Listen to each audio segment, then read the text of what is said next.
ஆண்டவர் இயேசு கிறிஸ்துவில் பிரியமான சகோதர சகோதரிகளே, கிறிஸ்துவின் சமாதானம் உங்களோடு இருப்பதாக. ஆண்டவருடைய இன்றைய இறைவாக்கு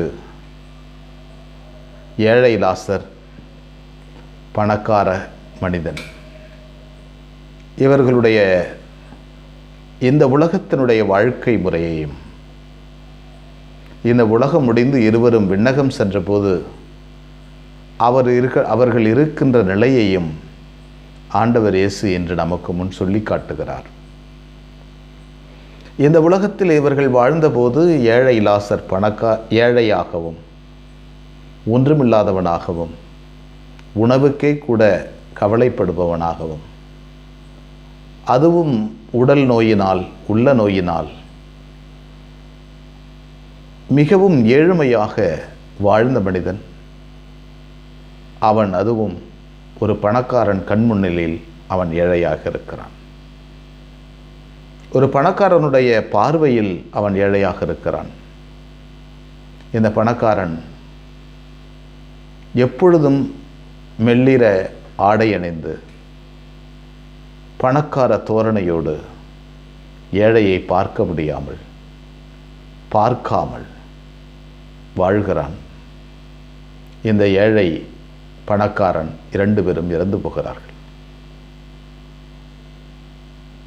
அப்போது இந்த பணக்காரன் பல்வேறு விதங்களிலே விண்ணகத்தில் கஷ்டப்படுவதையும், ஏழை லாசர் ஆபிரகாமின் மடியில் இருப்பதையும் படம் பிடித்து காட்டுகிறது.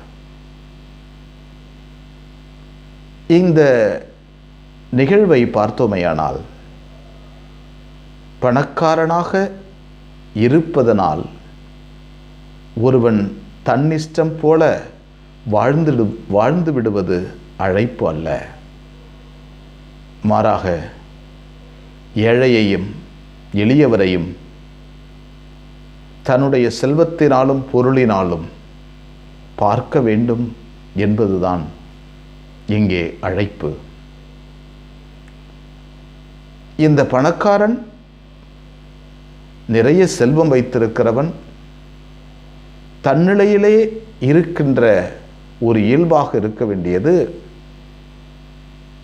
தான் பணக்காரனாக இருப்பதனால் ஏழையை பார்க்க வேண்டும். வேறொன்றும் அதிகமில்லை. கடவுள் தனக்கு செல்வம் கொடுத்ததனால் தன்னுடைய ஏழையை அவர் பார்க்க வேண்டும். இன்று உலகம் போர்களாலும் கொடூர மரணங்களாலும் அவதரித்து கொண்டிருக்கிறது. பணக்காரன் ஏழையை பார்க்க ஆசைப்படுவதில்லை. பணக்காரன், வசதி படைத்தவன், ஏகாதிபத்திய மனிதர்கள் எளிய மனிதர்களை பார்க்க ஆசைப்படுவதில்லை, விரும்புவதில்லை. தன்னுடைய ஏகாதிபத்தியத்தை எல்லா இடங்களிலும் பரவ செய்ய வேண்டும் என்ற ஒரு வெறி பல நேரங்களில் ஏழை எளிய மனிதர்களை கஷ்டப்பட வைக்கிறது, துன்பப்பட வைக்கிறது. சமுதாயத்தில் இந்த சூழ்நிலை தான் நடைபெறுகிறது.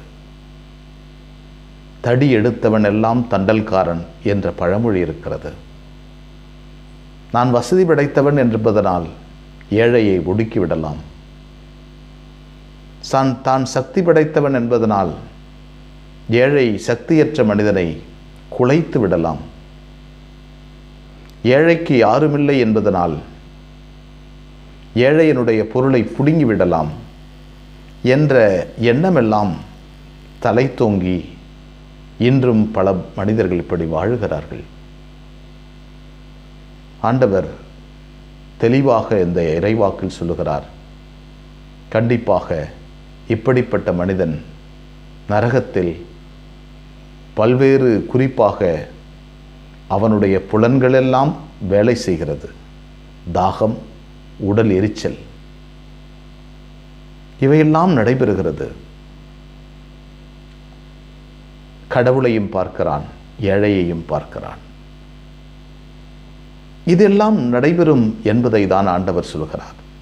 எனவே தான் அனித செல்வத்தை கொண்டு நண்பர்களை சம்பாதித்துக் கொள்ளுங்கள் என்கிறார் ஆண்டவர். எனவே நாம் வாழ்கின்ற சமுதாயத்தில் நம்மை சுற்றி இருக்கின்ற மனிதர்களை கண்ணார கண்டுகொண்டு அவர்களுக்கு உதவி செய்ய கற்றுக்கொள்வோம். எங்களை நேசிக்கின்ற விண்ணக தந்தையை போற்றுகிறோம். அற்புதமான நாளுக்காக நன்றி சொல்கிறோம் ஆண்டவரே. எத்தனையோ ஏழை லாசர் எங்களை சுற்றி வாழ்கிறார்கள். உடல் அளவில் ஏழை, உள்ளத்தளவில் ஏழை, சமுதாயத்தளவில் ஏழை, மனதளவில் ஏழை, இப்படி ஏகப்பட்ட விதங்களிலே ஏழையாக இருக்கின்ற மனிதர்களை நாங்களும் கண்டுகொள்ளவும், இதை இவர்களை கண்டுகொள்வதனால் எங்களுக்கென்று கிடைக்கின்ற விண்ணக செல்வத்தை நாங்கள் பெற்றுக்கொள்ள வரம் தாரும்.